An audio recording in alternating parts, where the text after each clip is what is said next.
Welcome to Sweet Life Beat Life. We hope this video helps.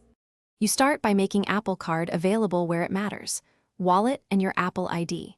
Add and verify the card, then set it as the default payment method so purchases route automatically. Once done, enable Face ID or Touch ID and confirm your device passcode to allow frictionless authentication. Do this now to avoid interruptions during checkout. It reduces steps and prevents address or authorization errors. You'll complete in-app payments faster, and the system will capture daily cash automatically. You proceed in the app. Select the item or subscription and tap the in-app Buy button.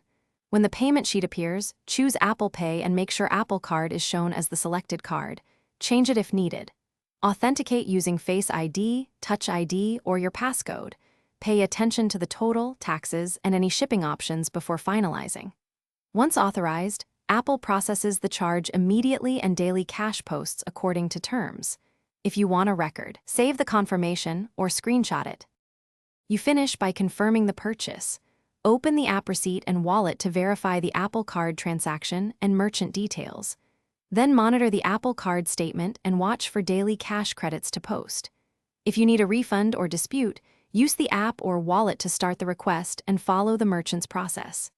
If a payment fails, first check billing address, card active status, and iOS updates. Make sure Apple Pay is allowed in region settings.